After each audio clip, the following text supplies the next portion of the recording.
Hikmah ke-35. Aslu kulli ma'siyatin wa ghaflatin wa syahwatin ar-ridha 'an nafsi.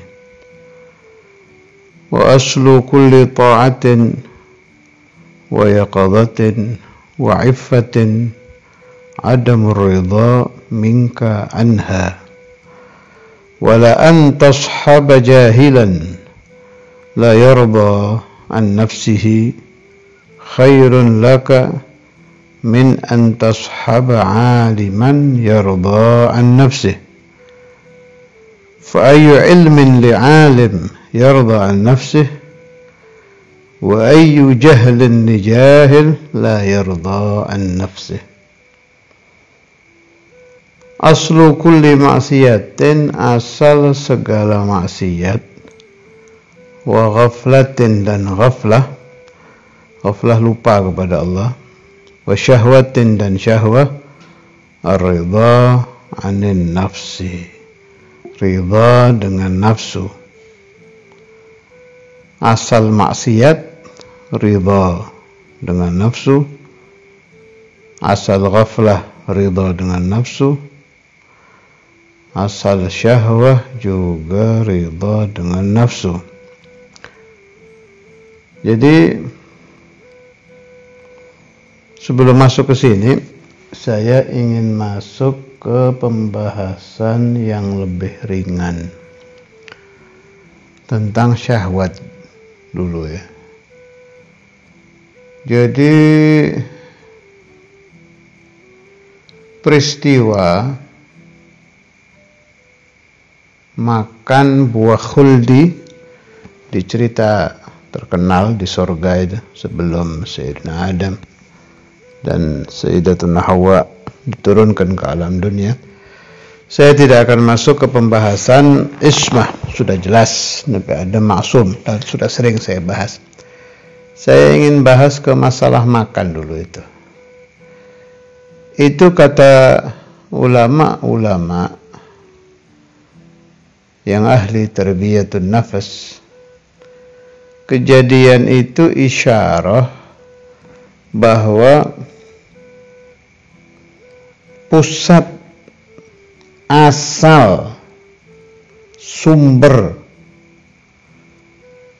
penyebab dari turunnya manusia ke bumi ini kan sebaik-baiknya tempat yang diciptakan Allah kan surga kan, dan bumi itu na'am tempat anbiya mursalin apa segala macam na'am, tapi dibanding jannah ya jauh kan. Dari bumi juga nanti kita kembali ke surga. Allah ij'aluna wa iyyakum min ahlil jannah. Tapi yang ingin direnungkan itu masalah akal ini, makan itu. Syahwatul akal. Jadi syahwatul akal itu menyebabkan turun dari tempat yang paling indah ke tempat yang paling rendah. Dari jannah ke ard, ke bumi. Dari tempat manusia kumpul dengan malaika, ciptaan Allah yang suci kan malaika itu.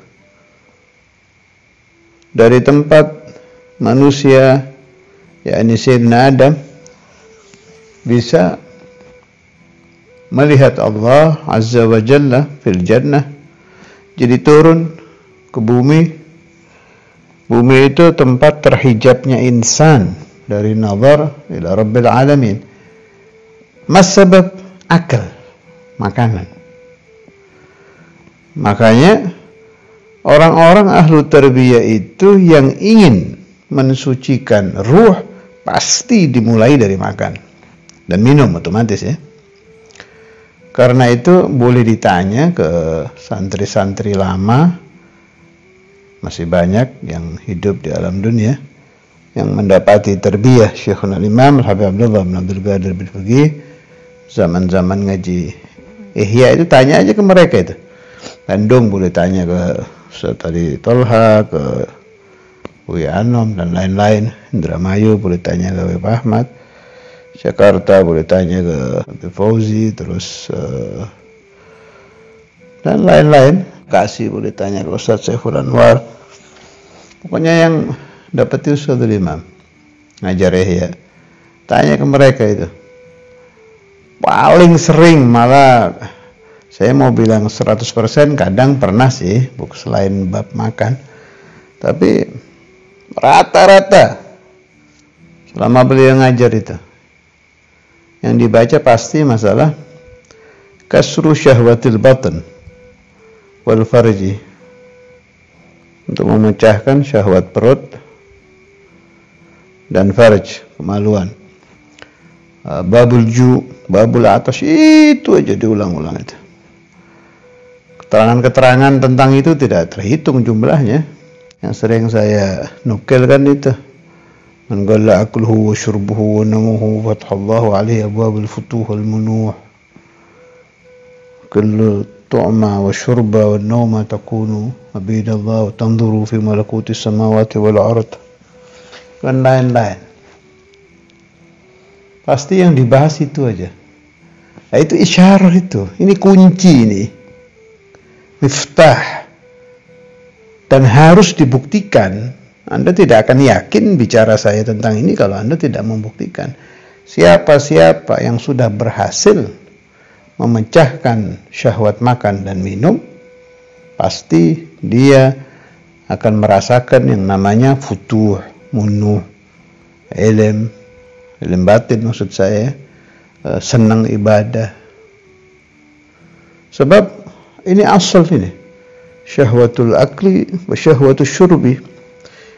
Ini asal nafsu hidup itu ya dari situ, dari mengikuti hawa nafsu makan dan minum. Kalau ini sudah berhasil diputuskan, Anda bisa memecahkan urusan ini sampai berhasil, kebuka itu. Pemahaman agama jadi mulai terbuka. Ladzatul ibadah mulai muncul. Memahami tentang ubudiyah. Tapi tanpa itu, pendapat saya ini ya, saya mengikuti beliau-beliau nggak mungkin. Illa min tariqil ata. Ya, kalau itu sih bisa. Jalur normal ya sulit. Kata saya sih nggak mungkin. Illa min tariqil ata, atau min tariq itu. Kalau Allah ngasih ya bisa aja sih, atau min tariq madad. Ya, selain itu nggak bisa. Karena itu saya sangat setuju dengan suluk yang diajarkan di pesantren-pesantren di Nusantara. Ada puasa Daud. Kalau ini mah bukan di pesantren Nusantara aja, bukan di pesantren Jawa aja, di mana-mana kali ini ya. Ada puasa dahar, nanti ada puasa terkuruh, ada puasa apa itu? Ngerawat itu apa saja selain nasi. Nah, ini hal-hal begini ini saya sangat cocok, sebab memudahkan kita mengamalkan ajaran-ajaran sufi-sufi seperti Imam Ghazali dan lain-lain. Dengan adanya ini jadi mudah, ada puasa dalail, ada puasa ini, puasa ini. Itu tujuannya untuk memudahkan pengamalan ihya kalau pendapat saya. Memudahkan pengamalan kitabu kasri syahwatil batin, memudahkan pengamalan babul ju, babul atash. Terserah. Saya tahu ada beberapa orang ahli tarbiyah yang tidak cocok dengan ini, silakan saja. Hadza fahmi, ini pemahaman saya yang saya peroleh dari guru-guru saya ya ini. Dan nanti kita adu, yang pakai faham saya ini hasilnya bagaimana, yang pakai faham Anda bagaimana, mana yang lebih cepat berhasil di dalam mengamalkan melawan hawa nafsu. Mana yang ketika mati sudah mengamalkan hawa nafsu bertahun-tahun dilawan, sama yang ketika mati mengamalkan mengikuti nafsu sampai dia mati, karena tidak memakai suluk orang-orang ahli tarbiyah yang di Indonesia ini. Kalau saya cocok dan terbaik menurut saya ini untuk memudahkan amal pakai tirakat puasa. Di Burda kan juga ada itu, inna ta'ama yuqawwi syahwatan nahimi, an-nahim al-akul. Makanan itu menguatkan syahwat orang yang suka makan. Tolong jangan dibantah dengan memang ada itu tirakat begitu di zaman Nabi. Ya akhi, di Islam ini ada tajdid. Tajdid bukan hanya di dalam masalah syariah, di dalam masalah tasawuf, di dalam masalah tarbiyah, dalam masalah riyadhah ada tajdid.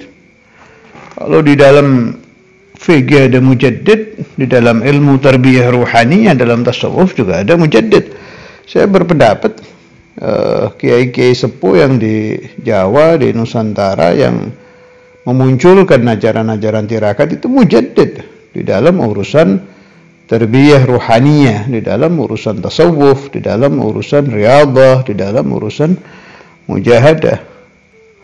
Dan ini pendapat saya, dan yang menunjukkan bahwa ajaran mereka benar itu nggak mati sampai sekarang, tidak mati, tambah banyak pengikutnya, memang benar.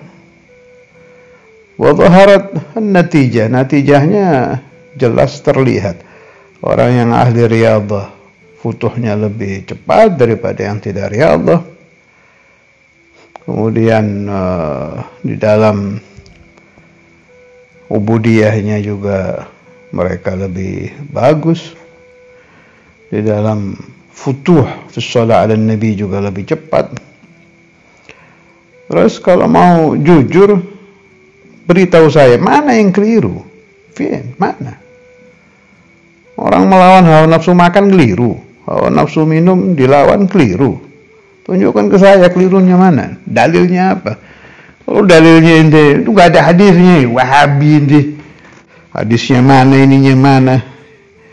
Ini yang menentang kadang bukan dari kelompok Wahabi, dari kelompok kita sendiri, karena kedangkalan pengalaman di dalam memahami bab riyadhah, karena kedangkalan di dalam membaca kitab-kitab tarbiyah ruhaniyah, karena kedangkalan di dalam memahami macam-macamnya thariqah. Dia terpaku hanya ke satu thariqah saja, ke imam thariqah itu. Baca dong, thariqah lain kan banyak, ada Syadziliyah, ada Tijaniyah, dan setiap thariq pasti punya tajdid yang diajarkan oleh mursyidnya untuk para pengikutnya, yang luas pandangan di dalam memahami ajaran tarbiyah. Dan jangan cepat-cepat nyalahkan, itu tabi'ah wahabiyah itu, dikit haram, dikit nggak boleh, dikit dalilnya mana. Itu bukan watak talibul ilm. Watak talibul ilm itu tidak istijal menyalahkan orang, diam dulu, direnungkan. Barangkali ada pendapat imam lain, barangkali ada pendapat thariqah lain. Kenapa ajaran ini bisa begini? Tidak mungkin tahu-tahu muncul dengan kengawurannya. Ya udah dong, gampang banget bilang ajaran ngawur. Memang inti mujaddid, talib ilm aja belum tentu. Syurut talabil ilm aja kita nggak lengkap. Mau ya nyala-nyalakan ajarannya kiai-kiai kuno, ulama-ulama yang ahli riyadhah. Kemudian saya baca di kitab kalam Habib Alwi bin Syihab zaman beliau dan sebelum-sebelumnya, Tarim dan sekelilingnya tempat wali-wali kayak daerah Syekh Abu Bakar bin Salim itu bukan di Tarim, mana itu lupa saya, Inat, di Inat dan lain-lain lah. Zaman itu orang memang nggak perlu pakai tirakat puasa ngerowok, tirakat puasanya hidup di sana sudah tirakat itu. Karena daerahnya kan daerah ya, bukan daerah yang megah, daerah zaman dulu ya. Saya nggak tahu Tarim sekarang, sudah lama saya tidak ke sana. Zaman awal ini, zamannya Habib Ali bin Syihab dan sebelum-sebelumnya. Anda masuk ke Inat, ke Tarim, sudah tirakat ya. Kalau daerahnya begitu nggak perlu puasa, itu sudah otomatis hidup di sana sudah hidup prihatin. Itu beda lagi. Terus jangan karena mereka tidak mengajarkan itu, Berarti keliru. Ini daerahnya sudah daerah tirakat. Kayak saya dapat cerita dari Habib Abdullah bin Alawi Al-Kahf di zaman dulu, qabl zaman Habib Abdullah Al-Kahf, adhan fi zaman Habib Muhammad bin Alwi bin Syihab atau di zaman Habib Alwi. Wahad ila Indonesia Ramadan, puasa di sini. Pas dilihat puasa di sini kan enak hawanya kan, hawanya enak, makanannya juga lebih lengkap dari di Tarim. Pas pulang kembali ke negerinya habis Lebaran digodok itu Ramadan 30 hari. Ditanya kenapa? Saya nggak merasa berat sama sekali puasa di sana, takut dosa. Kata Habib Abdullah Al-Kahf, ya seharusnya tidak usah digodok. Ini cerita ini maksud saya jadi dalil di sana itu luar biasa memang. Kehidupan syahwahnya untuk urusan makan dan minum sudah tidak enak. Jadi nggak usah tirakat, ya memang sudah tidak enak. Banyak yang menentang ajaran tirakat puasa Jawa, tirakat puasa ngerawat. Menentangnya itu karena kedangkalan berpikir, kedangkalan ilmu, atau asobiyah ke ajaran guru yang tolonglah jangan begitu. Cepat sadar ilmu itu luas, Anda itu bukan mujaddid, Anda itu biasa-biasa saja, tidak beda dengan kita baru bisa baca kitab lah. Orang yang baru bisa baca kitab, yang bukan sahibul madhab, bukan mujaddid, bukan alamah, tolong hormati perbedaan pendapat di kalangan ahlu tarbiyah, di kalangan ahlu thariqah, di kalangan ahlu suluk, sebagaimana Anda menghormati perbedaan di kalangan mazhab fikih. Masih hikam ke 35. Aslu kulli ma'siyatin wa ghaflatin wa syahwatin ar-ridha 'anil nafsi. Sudah saya bahas dari sisi lain. Sekarang dari sisi sahibul kitab. Asal semua maksiat, semua ghaflah, lalai kepada Allah. Asal syahwah adalah ridha dengan nafsu. Bi ijma'il arifin. Ini jangan dibayangkan ridha dengan nafsu itu kayak kita ridha dengan zina, mencuri, enggak, bukan kesana nih. Ini maksudnya itu merasa baik gitu. Jadi ridha dengan nafsu itu, paham saya yang dimaksud Sahibul Hikam ini terjadi tiap hari nih. Contoh ya, pernah dulu waktu saya masih belajar di Syekhuna Buya Yahya, ada tamu lumayan sepuh, seorang yang maisyahnya dagang. Ngobrol-ngobrol dengan Buya di kediaman Ustadz Abu Hamid. Setiap orang itu kan punya prinsip hidup sendiri-sendiri. Ini prinsipnya orang ini sederhana. Dibilang, ya pokoknya saya sholat Ramadan, saya puasa, udah kan cukup. Jadi kan saya sudah baik. Saya ingat Buya itu sambil duduk waktu itu senyum bilang, udah cukup itu. Dia bilang, iya Buya cukup. Terus panjang udah Buya bahas tuh tentang wajib, tentang ini, artinya tentang perintah-perintah Allah Ta'ala itu banyak gitu loh yang belum dilaksanakan oleh kita. Tapi ini terjadi loh, terutama orang-orang yang usianya sudah matang, apalagi yang sudah berumah tangga, punya anak, pekerjaannya sudah mapan, dia merasa udah cukup. Nah, itu yang dimaksud ar-ridha 'anin nafsi, itu paham saya, merasa baik, merasa cukup dengan dirinya sendiri. Faman radiya an nafsihi istahsana halaha. Orang yang sudah merasa baik itu dia akan menganggap kehidupannya sudah bagus. Wasakana ilaiha. Wa man istahsana kulla hali nafsih wasakana ilaiha istaulat alaihi al-ghaflatu anillah. Kalau orang sudah merasa oke dengan kehidupannya, merasa sudah menjadi orang baik-baik, dia tidak akan sadar bahwa pagi hari dia tidak ingat kepada Allah. Ini maksudnya Sahibul Hikam ini kesini, paham saya. Dia tidak akan tersadar bahwa sholat yang tidak ada khusyuknya itu berbahaya. Berbahaya dalam arti menyebabkan hamba semakin jauh dari Allah Subhanahu wa ta'ala. Kan sering dibahas itu. Sholat yang tidak ada hati hadir, fahiya ilal ububati asra, dan lain-lain. Lebih dekat kepada adzabullah dan lain-lain dah. Dia tidak akan sadar bahwa dia tidak pernah balas budi dengan Nabi Muhammad SAW. Dia anggap tidak bersolawat kepada Nabi biasa-biasa saja, dan lain-lain. Hal-hal, belum lagi perintah Allah tentang zikir, harus sampai ke wajib, perintah syukur, perintah ini, macam-macam perintah-perintah Allah itu.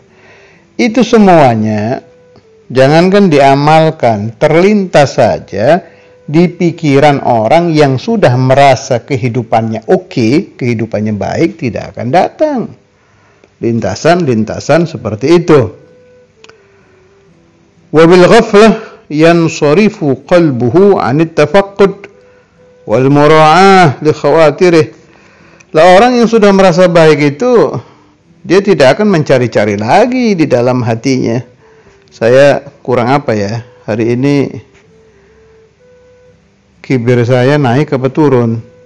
Tadi saya ketemu orang riya enggak ya? Itu enggak ada sudah. Kalau orang sudah merasa kehidupannya baik, kehidupannya bagus, wala'iyadzubillah, ada lagi yang lebih parah. Sudah merasa siap menghadap Allah. Saya insya Allah kalau saya meninggal dalam keadaan seperti sekarang, saya akan meninggal husnul khatimah. Ya akhi, dari mana Anda tahu bahwa kehidupan Anda yang menurut Anda sudah baik itu juga baik menurut Allah? Yang menilai kita itu sudah pantas untuk menjemput husnul khatimah adalah Allah. Wa qul i'malu fa sayarallahu 'amalakum wa rasuluhu wal mu'minun. Saudara Imam dulu mengartikan al-mu'minun al-ulama wa ahlul kasyf. Jadi bukan kita yang menilai kita ini sudah rajulun hasanun, apa rajulun sedengan, apa rajulun sayyi'un. Itu yang bisa menilai Allah wa rasuluh wa ulama wa ahlul kasyf. Nah, itu paham saya tentang pembahasan Sayyid Ibn Athaillah ini, kesana larinya ini. Wa aslu kulli ta'ah, asal semua ketaatan, wa yaqadhah, dan bangunnya hati, tidak tidurnya hati,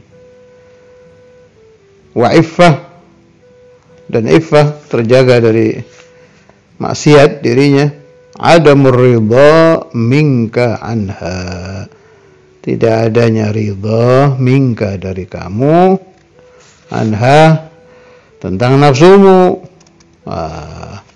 Fa inna man lam yarda an nafsihi lam yastahsin halaha. Orang yang tidak pernah ridha dengan dirinya, dia tetap menduga bahwa dia bukan orang baik. Sebetulnya beginilah, ini kalau mau diringkas paham saya gini. Orang soleh itu orang yang selalu merasa dirinya tidak soleh. Itu orang soleh itu. Syukur-syukur bisa yakin.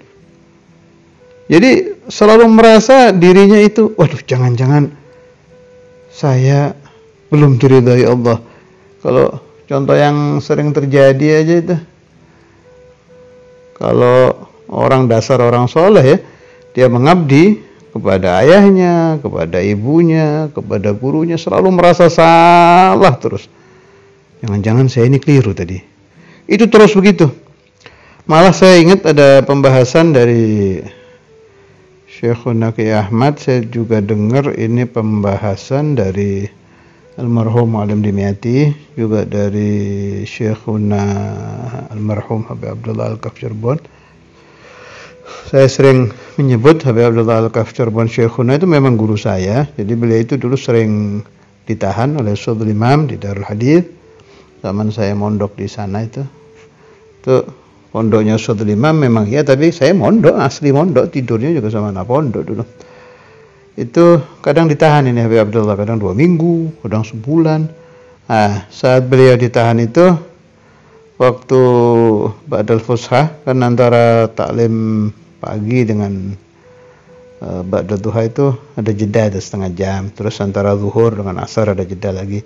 Itu biasanya saya sama almarhum Yahya bin Alwi Al-Haddar, Ustadz Yahya almarhum Situbondo, itu kita ngaji bareng sama Habib Yahya, ngaji ke Habib Abdullah Al-Kaf. Banyak kitab yang saya baca ini. Saya ingat dulu Bidayah itu saya sering baca. Terus kalam Habib Alwi bin Syihab itu paling sering. Majmu' kalam Habib Abdullah Al-Kaf itu muta'alliq jam dengan Habib Alwi bin Abdullah bin Syihab. Nah itu, ini ada pembahasan tentang tadi itu, tafakkur. Saya ringkas dari 3 guru saya itu, dari Ki Ahmad, Habib Abdullah Al-Kaf Buya. Ringkasnya gini, orang kalau sudah serius masuk thariqah, ngaji serius kepada satu syekh yang arif billah, itu yablugh ila halah, dia akan sampai ke satu keadaan rohani yang dia sendiri kaget. Jadi kayak tahu hatinya itu. Susah ini diceritakan, harus dialami nih. Kalau di teori-teori taat harus dialami sendiri. Tapi kita itu kayak tahu hati kita gitu.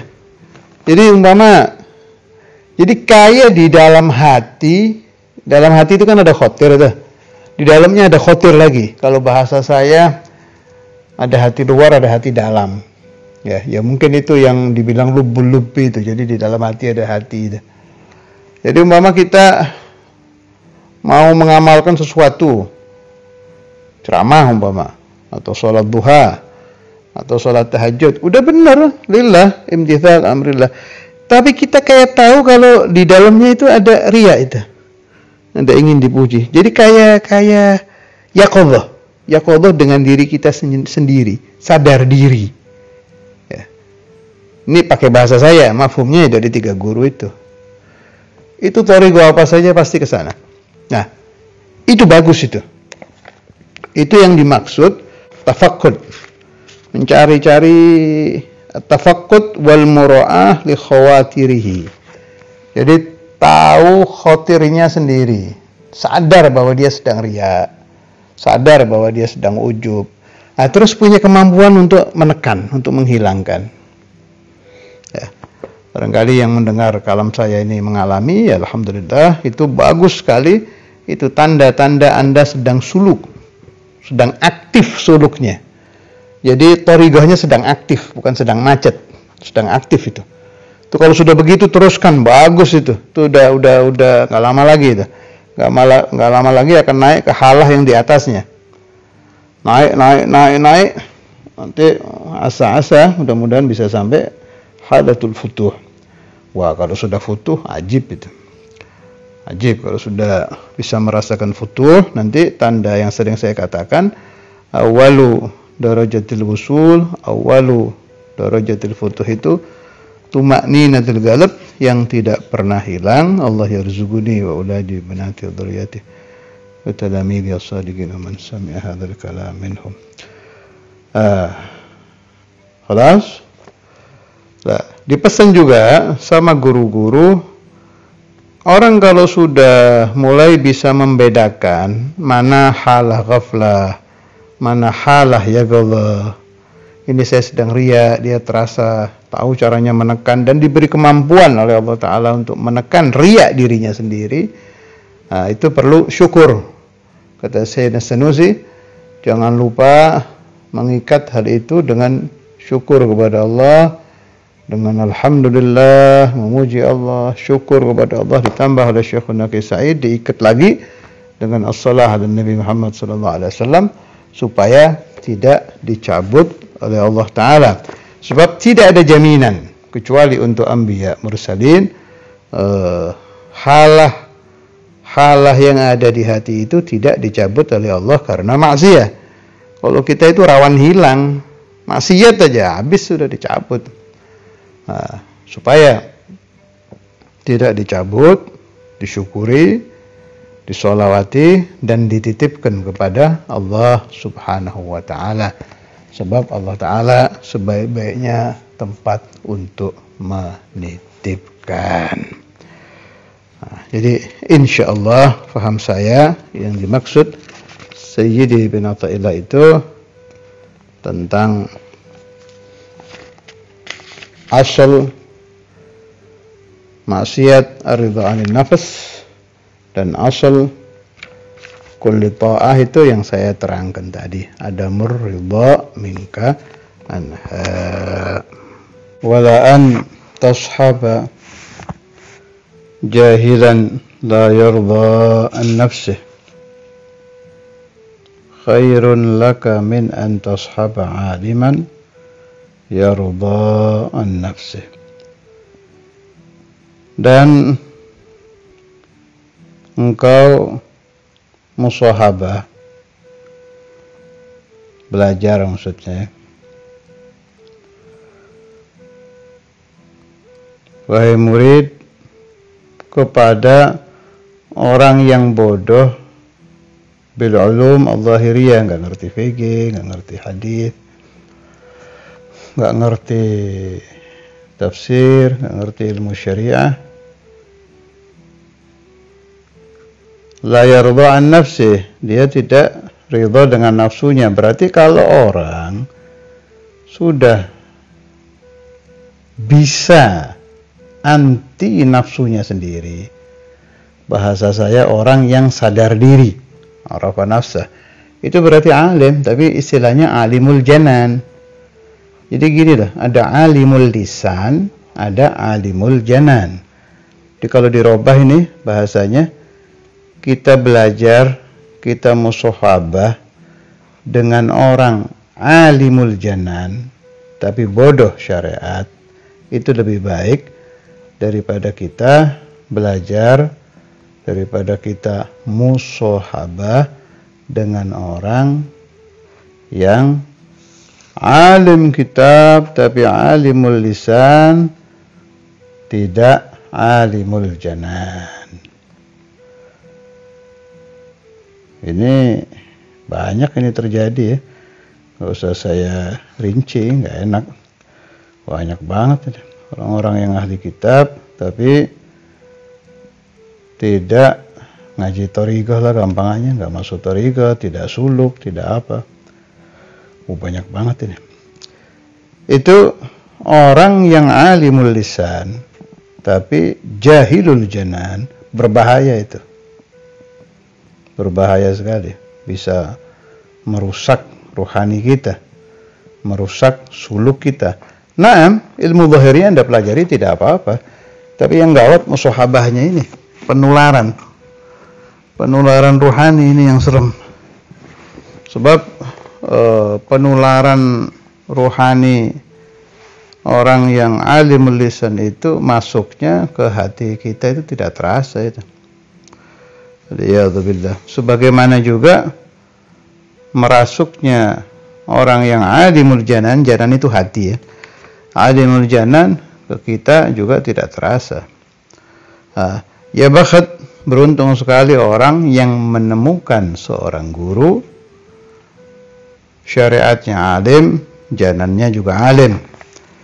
Jadi agluh alim bi'ilmi syariah, lisanuh selalu membahas ilmu syariah, wa qalbuh arif billah. Wah, ya udah ajib itu namanya insan kamil, orang yang sempurna, syekhun kamil. Wala antashaba jahilan la yarda an nafsih khairul laka min antashaba aliman yarda an nafsihi.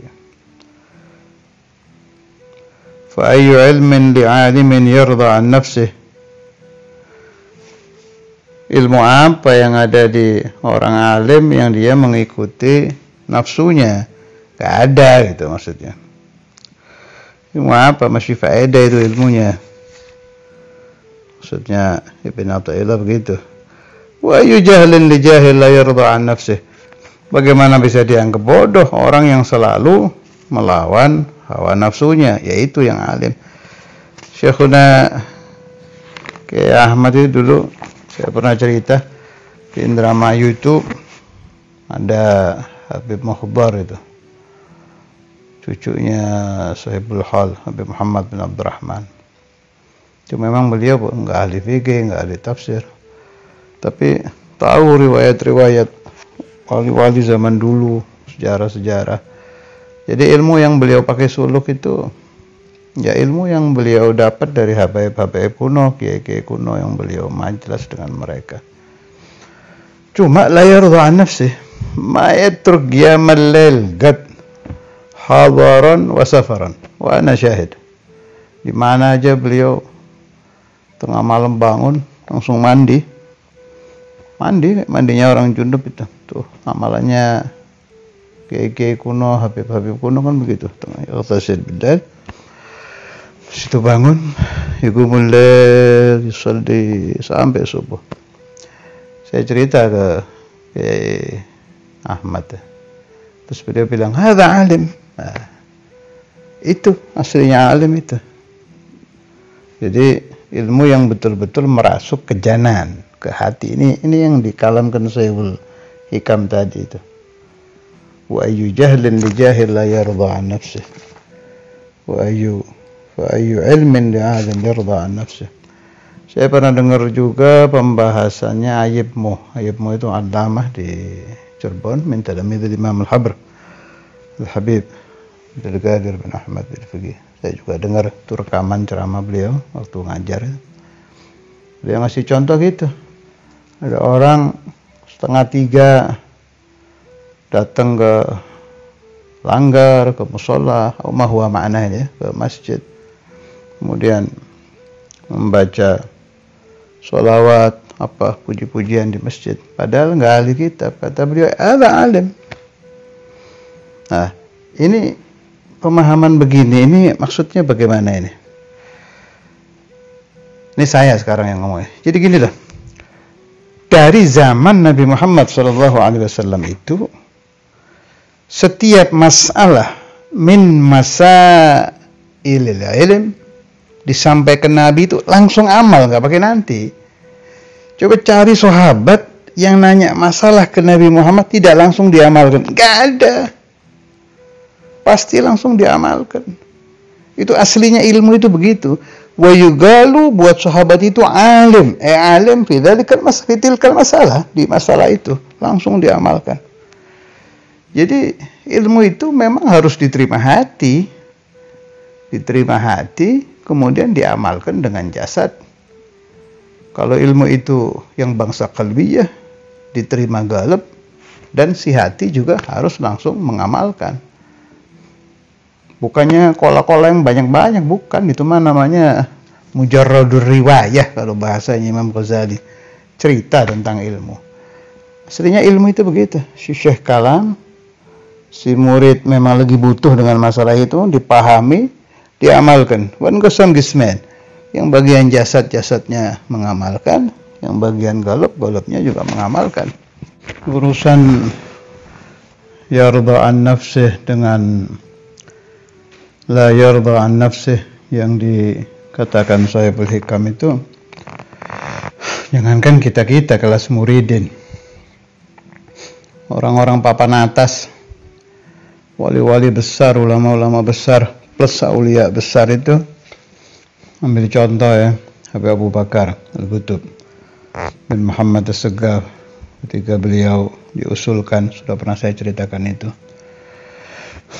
untuk menyebarkan kitab Aqidah Ahlussunnah wal Jamaah dari Ihya, kitab Ghaidul Ghaid kalau nggak salah itu. Beliau kan jawabnya, ana la a'mal illa bil isyarah.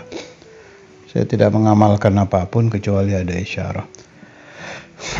Sampai berapa bulan tuh saya lupa. di Majmu' Kalam yang dikumpulkan Bilbegi kalau nggak salah itu. Akhirnya ada isyarah baru disebar. Itu karena beliau-beliau itu menjaga jangan sampai satu amal pun melakukannya ittiba'ul hawa, mengikuti hawa nafsu.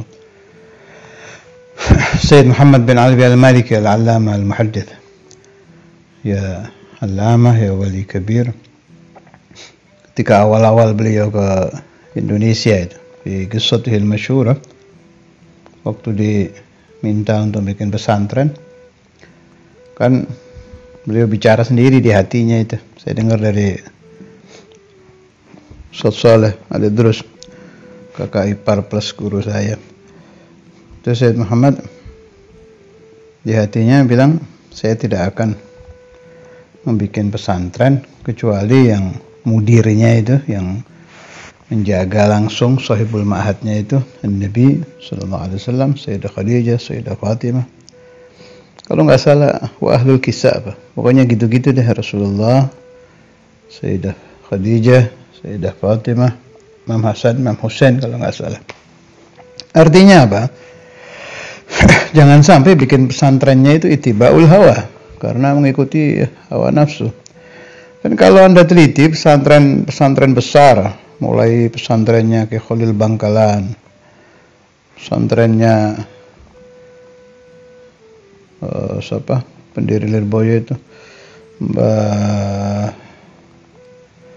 Abdul Karim, pesantren-pesantren besar kayak Habaib atau kiai itu, pasti awal mulanya imma amr minasy-syekh, perintah dari guru, wa imma isyarah manamiyah wa yaghadah minasy-syekh, wa imma isyarah minallah wa minan nabi. Itu rata-rata orang-orang kuno itu begitu.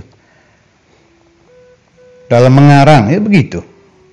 Faminhum man, kalau habis ngarang dimasukkan di botol, dilempar ke laut. Batayagan, kalau ini lillah pasti akan jadi ilmu nafi'. Wa minhum, ada yang dilempar ke api, kalau ini tidak terbakar berarti ikhlas lillah. Itu ketakutan, padahal ini ulama-ulama besar, wali-wali besar loh ini. Artinya kapan mereka berhenti dari ketakutan urusan yarda an nafsih dengan la yarda an nafsih? Kalau udah mati, selesai. Mati, pindah ke alam barzah, dapat husnul khatimah, itu baru hasalatul raha. Sebelum itu tetap at-tafaggud, itu dicek terus hati ini, saya ikhlas enggak? Imtithal lillah apa campur riya ini? Itu terus begitu, tidak pernah berhenti.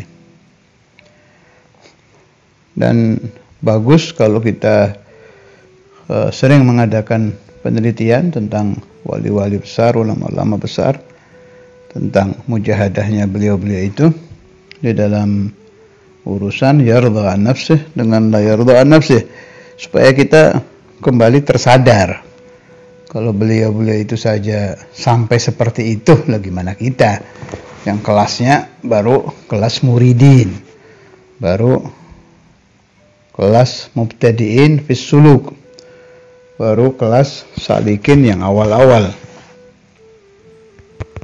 Saudara Imam Habib Abdullah itu lebih-lebih lagi tuh. Wah, kalau saudara Imam itu serba Imamul Habr ya. Jadi mulai mau mengawinkan anak, ya nyuruh khadim beliau ziarah ke Gubah, ke Imamul Habr. Jadi ditanya pas pulang, kaifal khatir, bagaimana khatirnya setelah ziarah.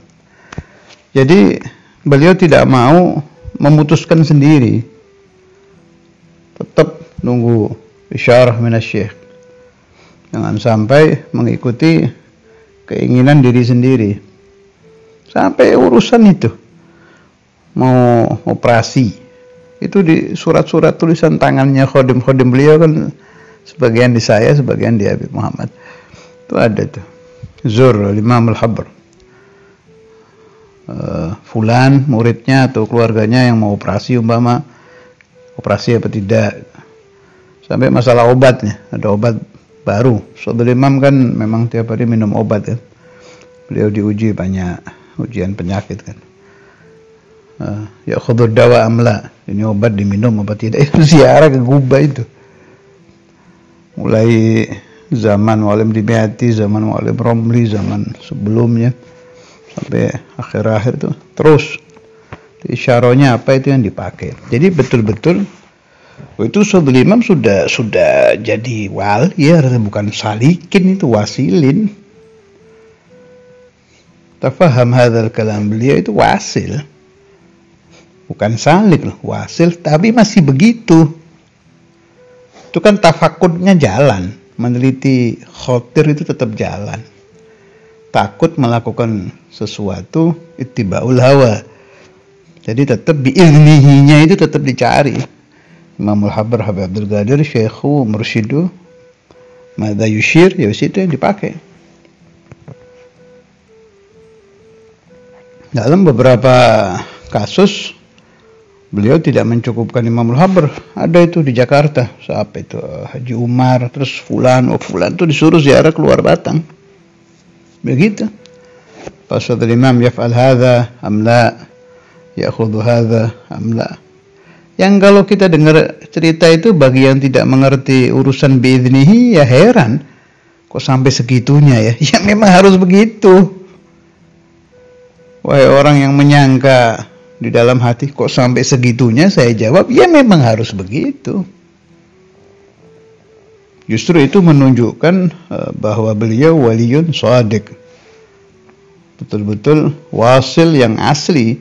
Semakin tinggi usul seseorang, semakin tinggi makam seseorang, dia pasti semakin merasa tidak punya apa-apa, tidak bisa apa-apa, tidak mampu menentukan apa-apa, sehingga selalu bertanya kepada syekhuh wa mursyiduh atau nabiyuhu sallallahu alaihi wasallam, atau yastakhirullah. Allah yaj'aluna wa iyyakum minhum. Sallallahu alaihi wasallam Muhammad walhamdulillahi rabbil alamin.